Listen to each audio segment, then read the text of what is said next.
Hello, my name is Isabelle. I'm from One Anchor and today I'll be cooking udon. Udon is from a country that is really modern and you guessed it, Japan. Now let's dive into the culture and learn how to make it. Now let me introduce you the ingredients. First, we have the udon sauce, also known as suyu. This is an important ingredient as you don't want your udon noodles to taste bland, right?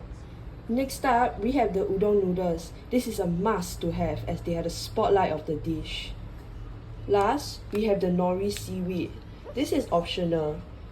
You can put different ingredients such as eggs, fish cakes. Now let's cook the udon. First, add half a pot of water.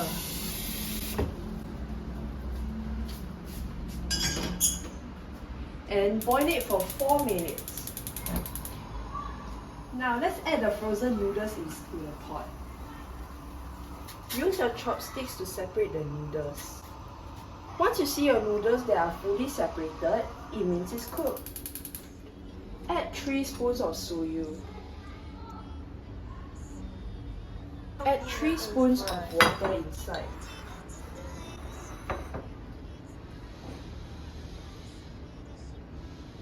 Mix it up. After you are done making the suyu broth, put in the noodles inside. Mix them together. For me, I like to use seaweed inside my noodles. Wash your hands before you put the seaweed inside. We are done with the noodles. Now let me eat the udon noodles. This tastes delicious. The hot bowl of udon had a mild, slightly chewy and bouncy texture, allowing them to absorb the slightly salty, flavourful broth with a scent of rich umami flavor. The bowl of udon had a glassy look of noodles with the peppery seaweed sinking into the light-coloured brown broth. Udon to me is not just a food, but a memory ticket. When I was young, I absolutely loved udon. Every noodle I ate was udon and it was my favourite Japanese food. One thing that made udon special to me is that I used to have a slurping noodle competition with my uncle, also known as Gu-zhang.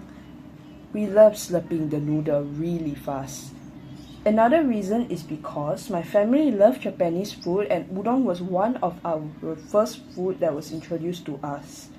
Udon is a comforting and filling food to us. I recommend udon as a sleeve. It is really easy to find in Singapore, especially in Japanese markets and Japanese restaurants.